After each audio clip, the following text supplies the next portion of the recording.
Здравствуйте! Сегодня по традиции время вечерней смены и подведение итогов дня.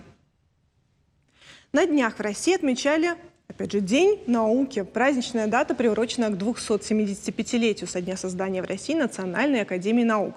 И именно 8 февраля стало официальным стартом года науки и технологий в нашей стране. Самое время понять, какие потребности есть у нашей науки, любимое слово сегодня, что можно и нужно сделать для ее развития. И будем надеяться, что инициатива президента сыграет на руку всему обществу в целом, поспособствует технологическому, экономическому, социальному и духовному развитию России. И также в СОГУ прошло торжественное награждение лауреаты первой молодежной премии «Бесконечность». И вот давайте обо всем этом подробнее побеседуем с гостями студии. И сегодня у нас, наверное, начнем с дамы. Оксана Царикаева, руководитель пресс-службы СОГУ. Леонид Засиев, директор научно-производственного предприятия «Наука». И Петракис Челикиди, старший научный сотрудник научно-образовательного центра тонкого органического синтеза СОГУ, кандидат химических наук. И вы же лауреат. Очень приятно, спасибо, что пришли, и поздравляю вас со всеми вот этими датами. Спасибо. Спасибо И вас еще и с награждением. Давайте, Оксана, вы расскажете, в принципе, о чем эта премия «Бесконечность», да, для кого она, кто был инициатором создания, и для кого она предназначается, и на какие цели, наверное, присуждается. В первую очередь я бы хотела поздравить людей науки с профессиональным праздником, пожелать успехов всем ученым Северной Осетии, реализации поставленных целей и, конечно, новых ярких открытий, которые будут менять мир к лучшему. Действительно, в 2021 году по инициативе ректора Северо-Осетинского госуниверситета Алана Урсумаговича Огоева была учреждена премия в области науки. Это молодежная премия «Бесконечность». И цель показать и дать возможность молодым исследователям, чтобы у них была цель становиться еще лучше, показывать большие результаты, и чтобы они понимали, что они являются одним из важнейших ожерелий, жемчужин, скажем так, в ожерелье университета. И благо у нас есть замечательные молодые исследователи, которые показывают блестящие результаты в научной деятельности, публикуются в научных журналах Scopus, Web of Science. И в этом году как раз вот Петракис Челикиди, который сегодня находится в студии, стал лауреатом первой премии. Поздравляю вас еще раз. Мне нравится само название «Бесконечность». Какой смысл здесь заложен? То есть можно расти бесконечно, можно бесконечно совершенствоваться? Как вы думаете? Безусловно. Вот древние римляне говорили «абова усквад мало», от начала до конца. Вот в науке это выражение абсолютно неприемлемо, потому что развиваться можно бесконечно. И можно написать блестящую научную статью, но, которая раскрывает какую-то очень важную теорему, но за этой теоремой стоят другие задачи, которые должны сподвигать исследователей к новым открытиям.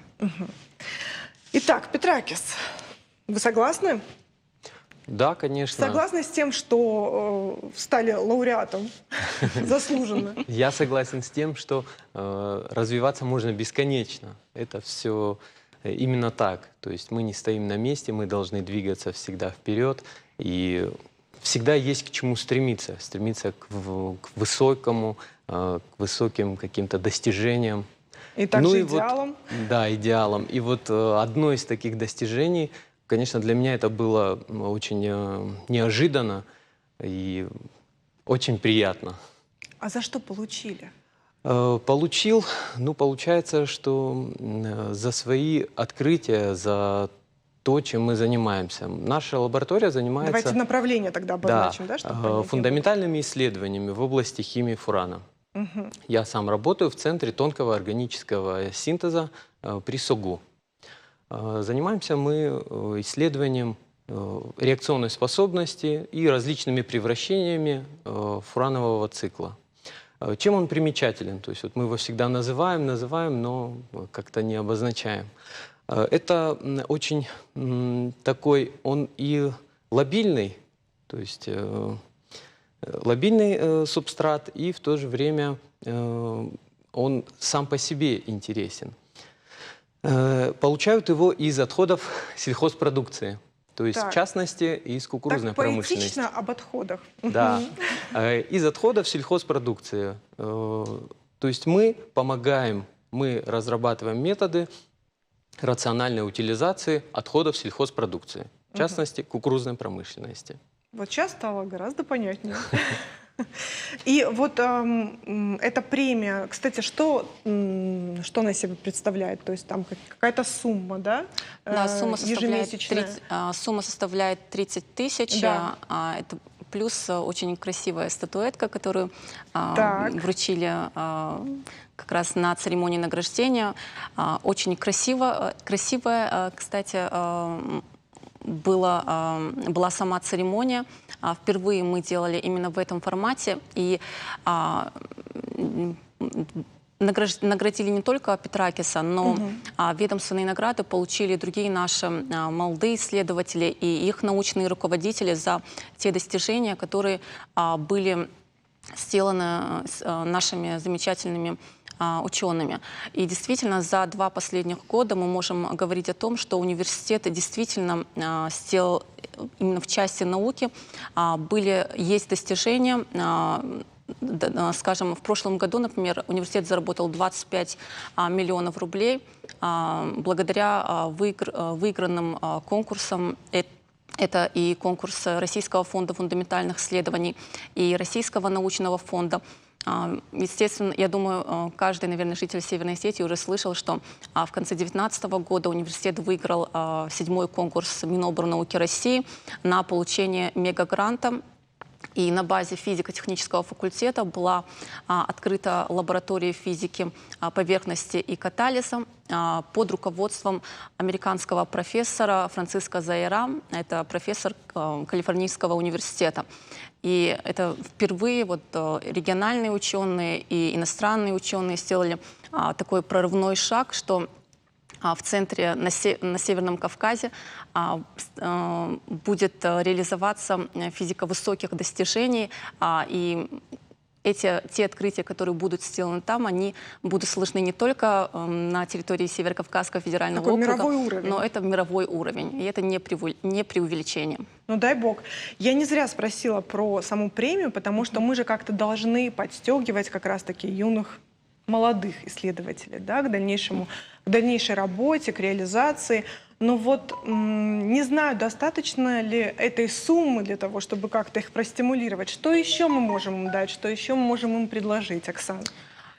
Если мы говорим именно про финансовую часть, то В том числе. Здесь, конечно, ученый, он тоже человек, ему нужно ходить в магазин, ему нужно делать покупки, ему нужно покупать дом и так далее. Подпитывать процесс. Естественно. И здесь только именно, скажем так, лирической темой нельзя обойтись. Да. И молодой исследователь и не молодой, но говоря именно о заработной плате, то чем больше исследователь занимается наукой, те же самые гранты, которых я выигрывала, если говорить, например, про прошлый год, 25 миллионов рублей, то часть из них уходит исследование на реализацию проекта, который выиграл, а часть уходит именно на заработную плату как раз авторам, тем, кто реализует этот проект. То есть чем больше публикационная активность, чем больше человек проявляет себя, тем выше его заработная плата. Поэтому сегодня наукой заниматься выгодно. Это не просто реализация твоей мечты, но это действительно выгодно. Леонид Захарович, вы согласны с этой позицией? Это выгодно сегодня? Вы в науке всю жизнь. Я считаю, что наукой всегда выгодно заниматься. Очень умный человек когда-то сказал, если государство не оплачивает свою науку, он пользуется плодами чужого. А чужая наука, она всегда стоит очень дорого. Она недорого стоит, она на порядке дороже всегда обходится нам. Поэтому мне приятно сегодня вот с такими молодыми людьми присутствовать в этой студии. В первую очередь я хотел бы, конечно, тоже присоединиться и поздравить всех людей, которые в нашей республике занимаются наукой. А поскольку мне приходилось возглавлять научно-техническую инновационную политику в нашей республике, я знаю, что примерно в нашей республике сегодня насчитывается более 1500 человек, которые имеют прямое или косвенное отношение к науке. Я их всех поздравляю, это особая каста людей. И я считаю, что государство в последнее время уже потихоньку поворачивается в сторону науки. Очень много грантов выделяется, поддерживает молодежь, организуются разные форумы, поддерживают на уровне уже школ, организуют олимпиады, финансируют одаренных учеников уже тоже. Это большое дело, это основа, фундамент развития науки. Поэтому все, что было сказано до меня, я всецело и полностью поддерживаю. Спасибо. Оксана, давайте к вам обращусь по поводу национального проекта «Наука и университеты». Что это? Национальный проект «Наука и университет», он должен стартовать в этом году. Это уже, скажем так, симбиоз предыдущих национальных проектов. До этого мы жили с национальными проектами «Наука и образование». Да. И вот как раз национальный проект «Наука и университеты», здесь акцент как раз сделан и на региональных университетах. Так как, например, до этого те проекты, которые были, тот же самый проект 5.100 федеральный, сейчас он трансформируется в программу стратегии академического лидерства. И в чем изменение? 5.100 – это выборка из федеральных вузов. То есть региональных вузов это не касалось. В программе стратегического академического лидерства как раз акцент сделан на региональных вузах, потому что уже и на федеральном уровне понятно, что только Москва, Санкт-Петербург, тот же самый Томск, Новосибирск, это, конечно, очень хорошо, но в целом региональная система вузов, она должна быть на достойном уровне, чтобы государство развивалось. И здесь не только общее государство в целом России развивалось, но и те регионы, где есть сильный вуз, там и региональная экономика совершенно на другом уровне, потому что сильный вуз равно сильный регион. Да, я согласна. И, наверное, на этой ноте мы пока с вами на рекламу уйдем, а потом вернемся и продолжим беседу. Согласны? Вы тоже, я думаю.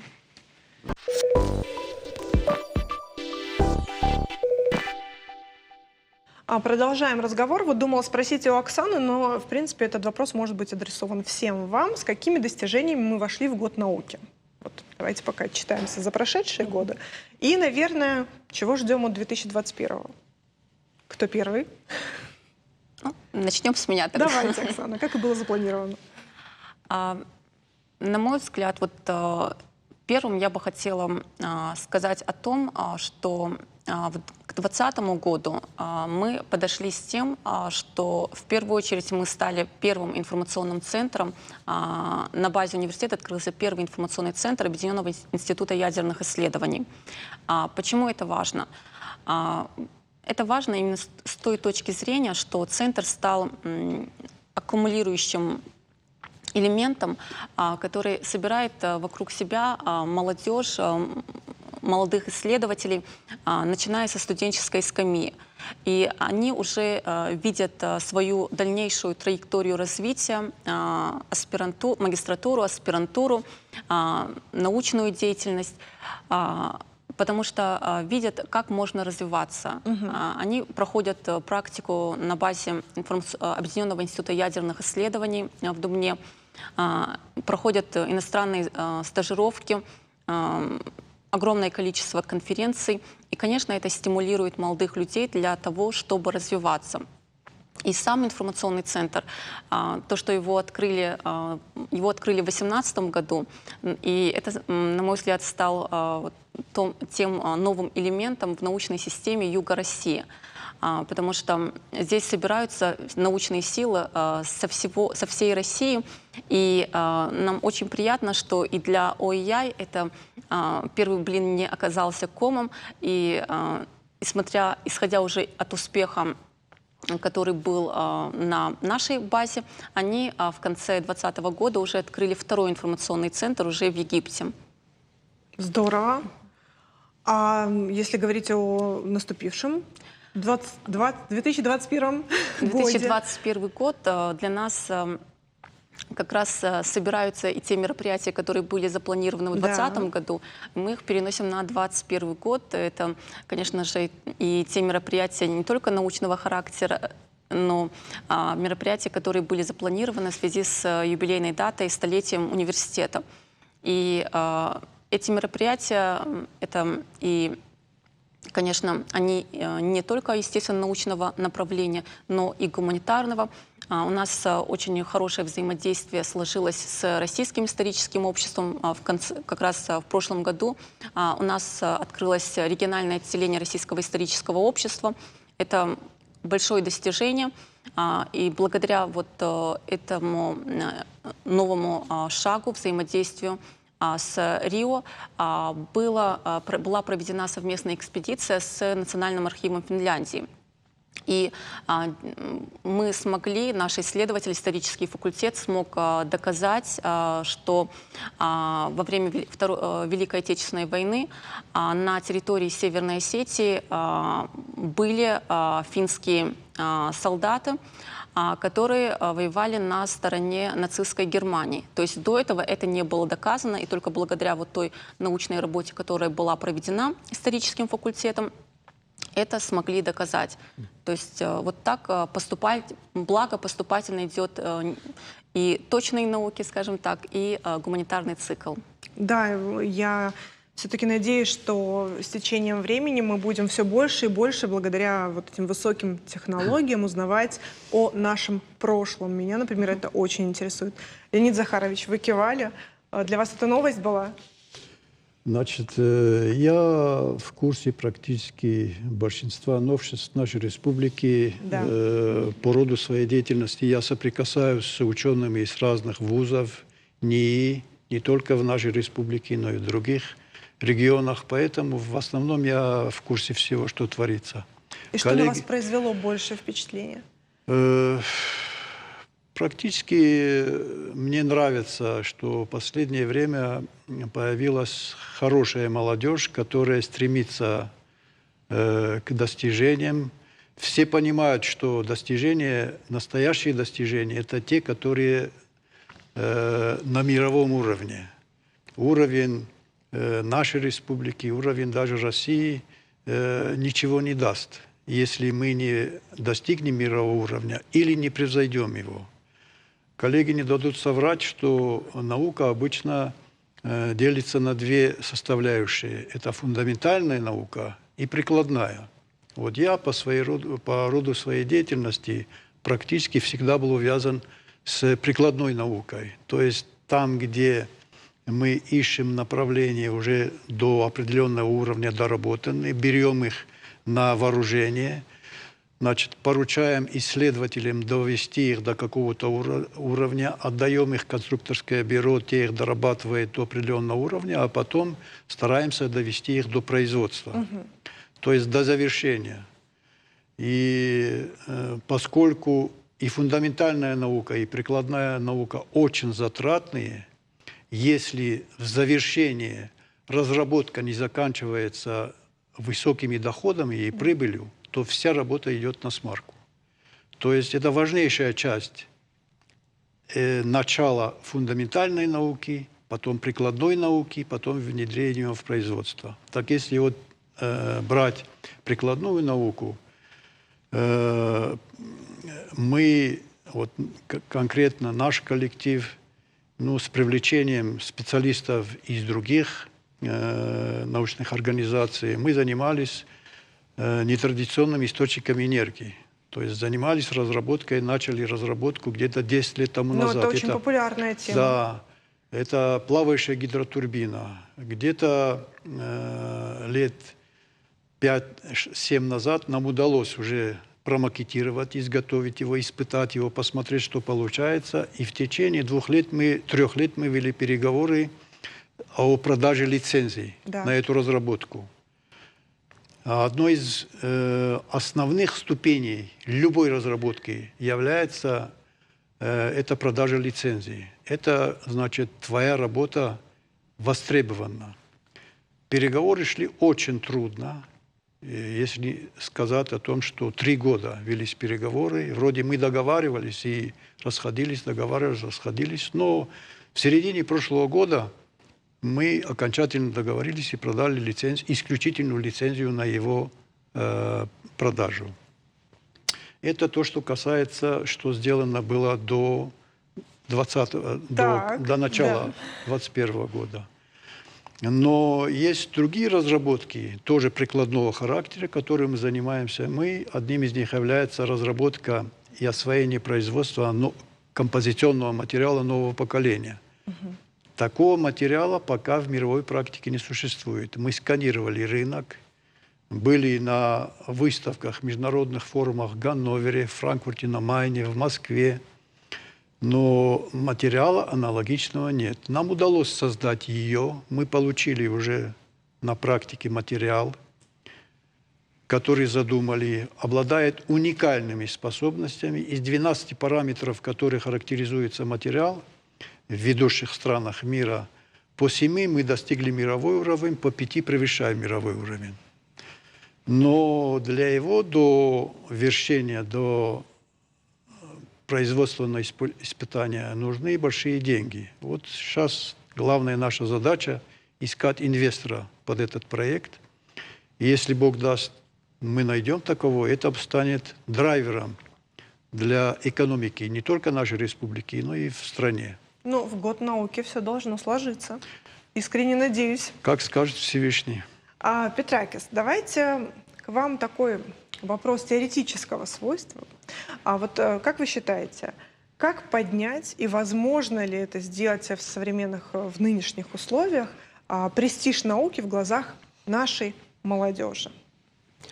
Ну, мне кажется, вообще сейчас престижно заниматься наукой. Сейчас престижно заниматься блогингом. Но это вот как-то все через средства массовой информации. Да. А на самом деле, если обратиться именно к вузу, к академическим кругам, то все-таки наукой заниматься намного престижнее, чем заниматься блогингом. Я-то с вами Это согласна. показал и как раз-таки год 19-20, Да. когда были необходимы новые технологии, необходимы были специалисты, которые будут создавать вакцину. И наши ученые, российские ученые, превзошли в этом. И мы показали всему миру, что все-таки в России есть очень высокие технологии, очень высокая наука на высоком уровне.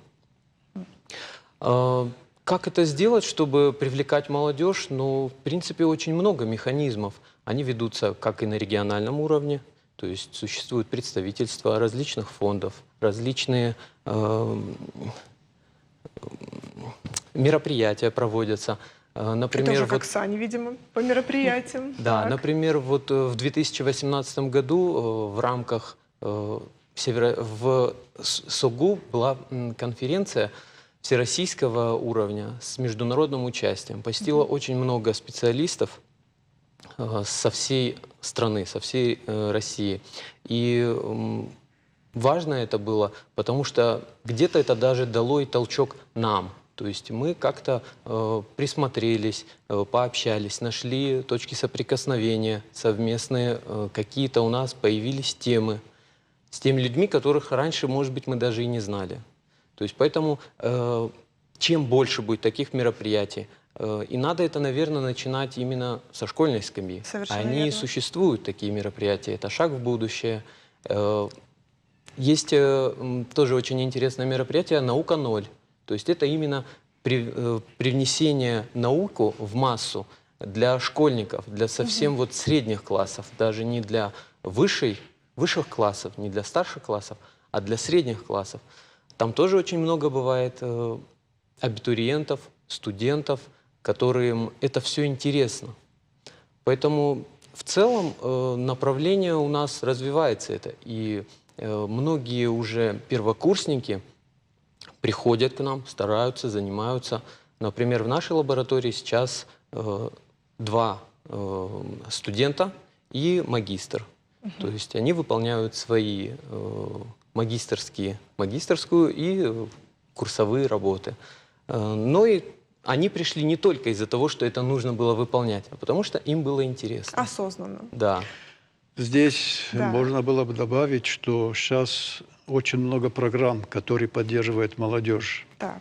Начиная со школы, института, значит, университета и далее. Есть программа «Умник», которая уже, начиная с 7-х, 8-х, 10-х классов, позволяет получать на этом уровне до 500 тысяч рублей денег, грантов. Притом 2-3 года подряд. Потом есть программа «Старт», где выделяется начинающим исследователям 2 миллиона. На второй год 3 миллиона и на третий год 4 миллиона. По завершению, если действительно вышли уже на такие характеристики, параметры разработки, что они могут войти в производство, то фонды, соответствующий фонд поддержки инновационной политики, могут выделить 10 миллионов, 15 миллионов. Сейчас, по-моему, даже вот на этот год пересмотрели уже ставки и довели до 20 миллионов. То есть на эти средства, если есть серьезные задачи, поставлены серьезные цели, и если они достижимы, государство вполне может обеспечить финансирование от начала до завершения. Может быть, это как-то решит вопрос с утечкой мозгов страны, как считаете? Я так думаю, что если к этому вопросу подойти достаточно серьезно, и если будет организован отбор на должном уровне, отбор имеется в виду претендентов, Да. то достаточно уверенно можно сказать, что утечка мозгов может приостановиться. Будем надеяться. А какая роль отведена вот направлению искусственный интеллект? Оксана, к вам, наверное? У нас есть замечательный факультет математики и компьютерных наук, Так. и как раз не менее, чем сам факультет замечательный, прекрасный коллектив сформировался. И как раз вот те направления IT, которые востребованы, Да. здесь можно этому учиться. Но я хотела бы именно сделать акцент на том, что,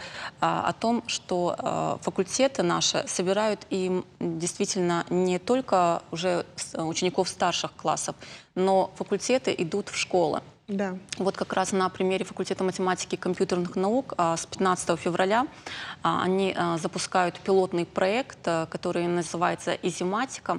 И пока в пилотном проекте участвуют 10 городских школ, работать будут со школьниками 5-6 классов. Естественно, все бесплатно.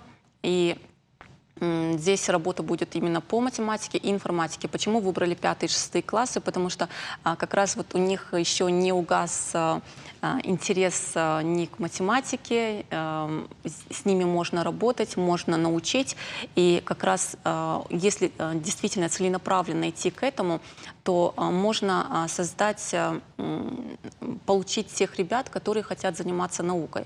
Вот наш университет взаимодействует с испанскими вузами. Вот наши испанские коллеги, у них есть такое выражение: «Caminante no hay camino, se hace camino al andar». Путник, здесь нет дорог, дорогу создает идущий. И вот мы выбрали путь науки, и действительно, если все то, что есть на бумаге, мы действительно будем переводить в действие, в реализацию проектов, то результаты будут достойны. Но опять же, наука — это такая категория, которая не дает сиюминутных то, что будет сейчас. Есть термин в науке, у ученых фраза «эффекта спящей красавицы». То есть это сейчас не дало результата, но завтра это может дать. Потому что та же самая вакцина, которая была изобретена, для этой вакцины нужен был задел, который был сделан в прошлом. И вот в 2020 году, благо, он понадобился и вот будет спасать миллионы жизней. Спасибо вам большое. Я желаю, чтобы вот этот 2021 год стал для вас не по-научному успешным, просто удивительно продуктивным. И всем вам огромное спасибо за вашу работу. Спасибо. И вам Спасибо. спасибо. А реклама на канале, не переключаемся.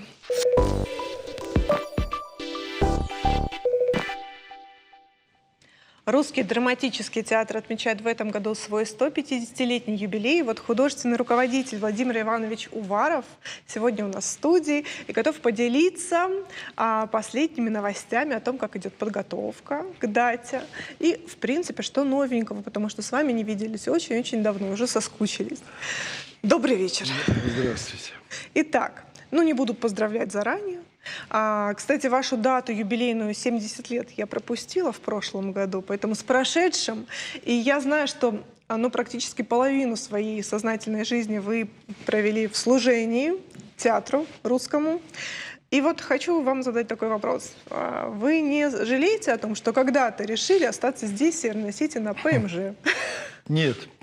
Вы знаете, я однолюб, как в отношении к семье, к своей, к жене, к детям, так и в отношении к Осетии. Как-то я сделал выбор свой, вернее, не я, а судьба сделала выбор. Ну, и я благодарен судьбе. Раз и навсегда. Надеюсь. Да. И все-таки теперь давайте перейдем к подготовке. Для вас это, наверное, очень волнующий момент. Что в планах? Да. Громадье, видимо. Ну, во-первых, значит, последние новости. Так. Новости за сколько? За 150 лет? Или последние? За какой период времени? За последнее время, начиная с Нового года? О, хорошо. вот оно как. Я начну вам на откуп отдаю. Я Пожалуйста. начну тогда с того, что, во-первых, мы уже ощутили, что в этом году юбилей. Да. Ощутили по тому вниманию, которое оказывается руководством республики. Я имею в виду и главу республики, я имею в виду Вячеслава Зелимхановича Битарова, Ирину Султановну Азимову, и по тем оргкомитетам, по тому уровню серьезности во время оргкомитетов с привлечением всех заинтересованных лиц, министров, председателей комитетов.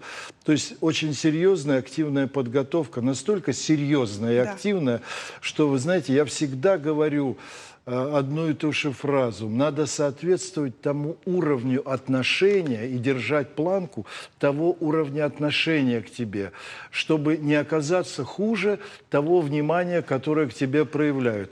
И всегда мне бывает страшно, что сама подготовка к юбилею и само вот это вот ожидание, чтобы оно, не дай бог, не оказалось ярче самого этого праздника. Вот это для меня всегда самый пугающий момент, самый такой вот волнительный. Ну, а что касается юбилея, ну вот, как вот знаете, юбилей. У меня уже есть опыт проведения личных юбилеев. Вы озвучили. Да. Но я не женщина, я нормально отношусь. Именно поэтому я и озвучила. Я нормально отношусь к этой дате. Надеюсь, еще впереди много хороших, красивых дат и наших с вами встреч. И даже не в связи с датами, а просто потому, что у вас очень красиво, у вас очень уютно. Всегда греете и у вас своими очень словами. Профессионально. У вас Спасибо. очень профессионально, спасибо. Ну, что касается юбилея. Да, очень серьезная дата. Вот я сегодня разговаривал с Александром Сергеевичем Засоховым. Сегодня был День дипломатических работников. Я его поздравил, озвучил эту дату, сказал, что, конечно же, безусловно, мы бы хотели видеть в качестве наших даже, не, боже упаси, каких гостей, и друзей, и вообще людей, которым мы многим обязаны. И Александру Сергеевичу Засохову, и Мурату Замбековичу Мамсарову, это прежним руководителем республики.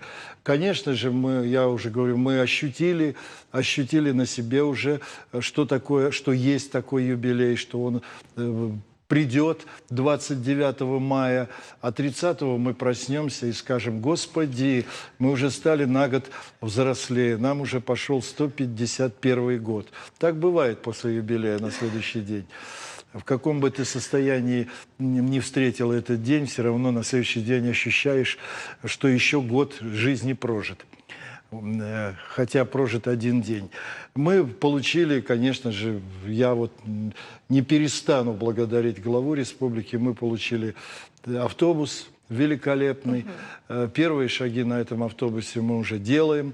Мы договорились о поездке в Цхинвал. Мы едем 23 числа, мы везем 2 спектакля. Поездка носит исключительно благотворительный характер. едем как к друзьям. А какие спектакли На следующий, выбрали? через день мы едем в Моздок со спектаклями. Там уже не благотворительно, это уже поездка не С какими благотворительная. спектаклями едете? Мы везем в Цхинвал «Три сестры» и сказку «Волшебная лампа Аладдина», а в Моздок мы везем «Лес» и «Волшебная лампа Аладдина». Это вот что касаемо автобуса. Что касаемо юбилейного года. Как-то, знаете, подумалось, что должен быть и репертуар соответственен. Поэтому как-то мы вот по серьезной классике решили в этом юбилейном году. Начнем с того, что это имя впервые будет представлено на Российском театре. Это Гайта Газданов. Да. Никто никогда не ставил Газданова. И Премьерный впервые спектакль. ставится Газданов, я не говорю в Осетии, впервые ставится в России. Да. Вот недавно приезжал Захар Прилепин, он сказал, Гайта Газданов – это счастье России. Большой поклонник Потрясающе творчества. сказал. Счастье России. Но мы хотим, чтобы получился достойный вот этого имени высокого, получился спектакль. В творчестве всегда очень трудно загадывать. Всегда ожидание, всегда такая опасная штука, когда ты планируешь успех. Никогда не надо заранее планировать успех. Оно бывает все непредсказуемо. Иногда в процессе нам кажется, что все замечательно, все хорошо, а зрителю не очень. Иногда наоборот, думаешь, что-то не получается, что-то не то. А зритель в восторге. Эта премьера состоится 20-21 марта. Значит, сразу после этого мы едем, я уже озвучил, в Цхинвал. И после этого приступает к постановке уже известной, полюбившейся нашему зрителю Богдан Питканин, болгарский режиссер, который у нас уже поставил 4 спектакля, один из которых «Лес», я уже сказал, с которым мы уже поездили. И мы и на фестиваль возили его, и на гастроли, и открывались этим спектаклем на гастролях. То есть это материал уже апробированный, и могу сказать, что успешный. Это доказал внимание зрительское. Значит, премьера состоится в середине мая, числа 20-го тоже мая. А все в параллель с выпуском спектакля, который будет ставить Питканин, это Чехов-Леший, Чехов.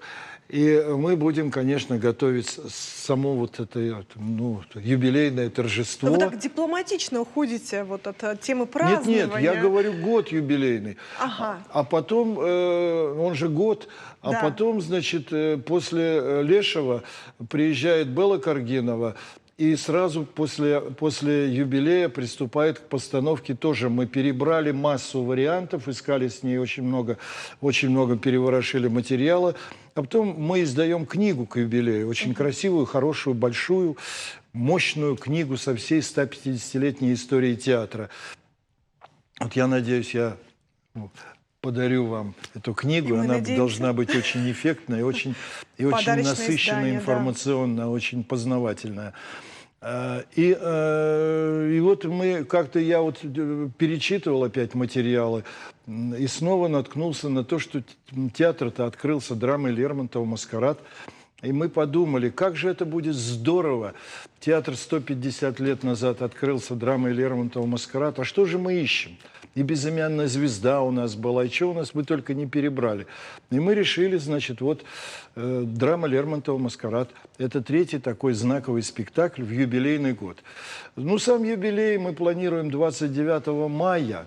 Но это опять по согласованию с главой республики.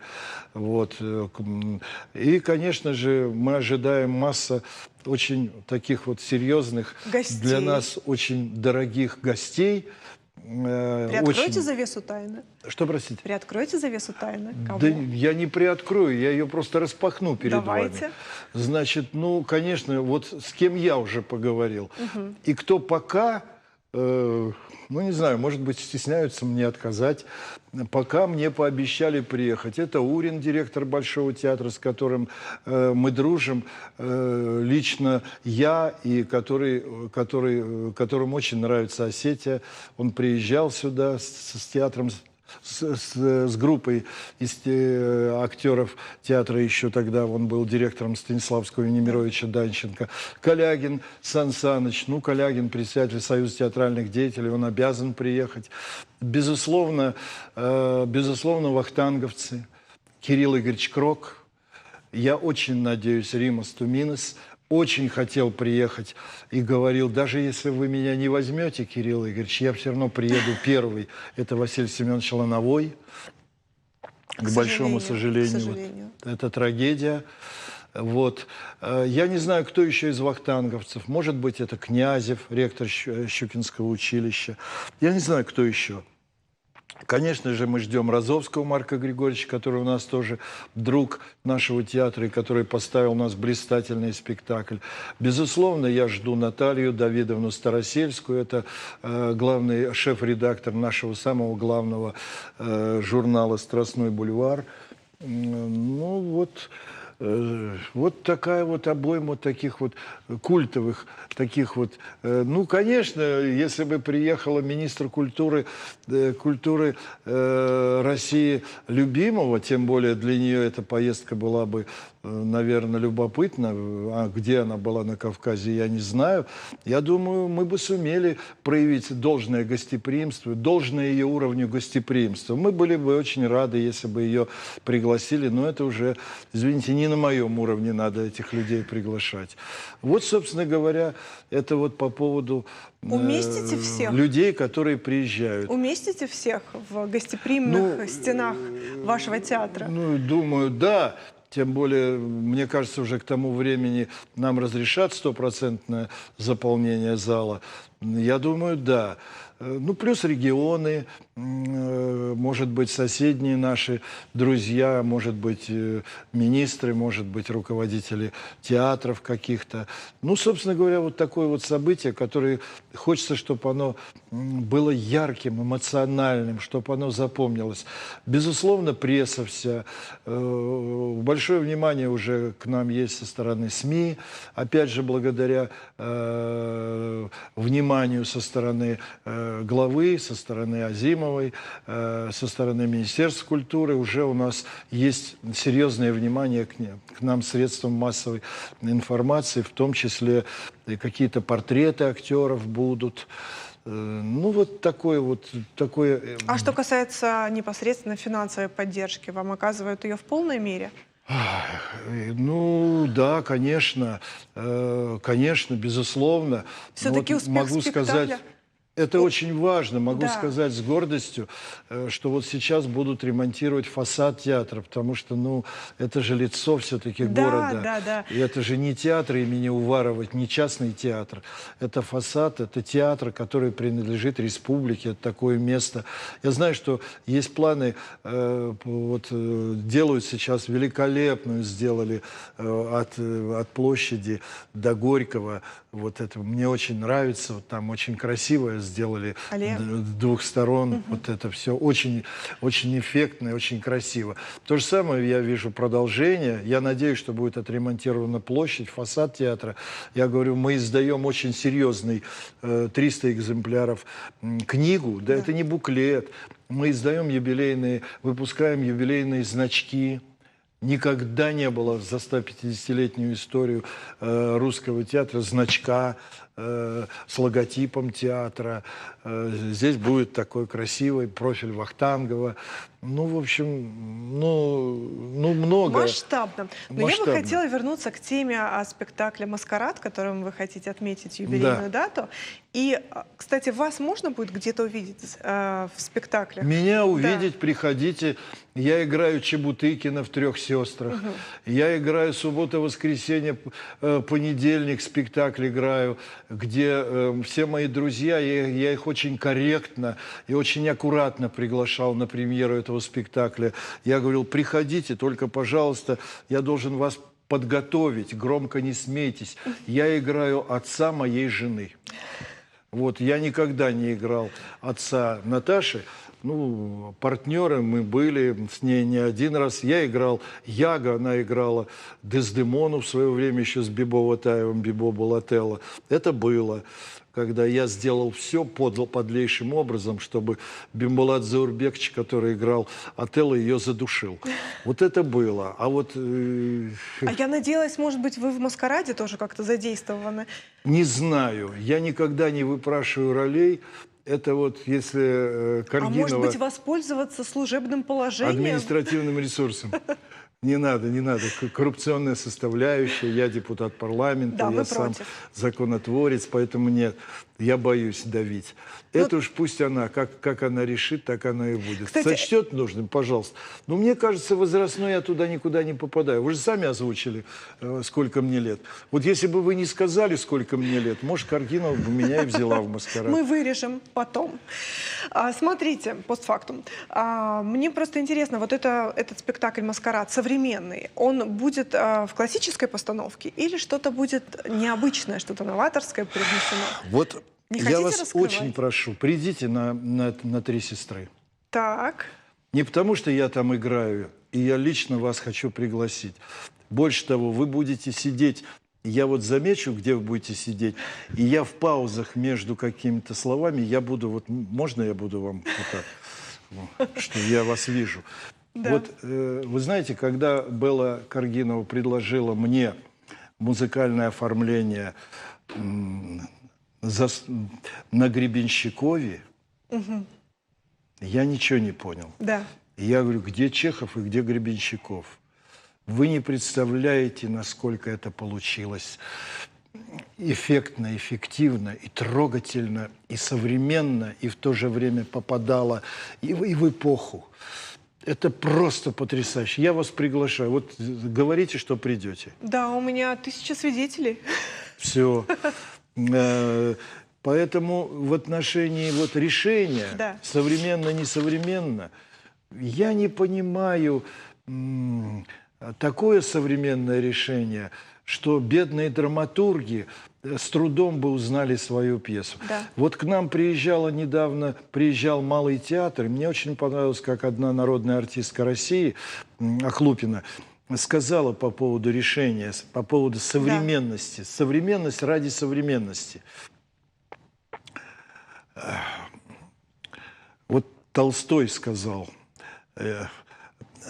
вот реалистов я очень часто сравниваю с птичьим свистом, вот таких вот лжереалистов.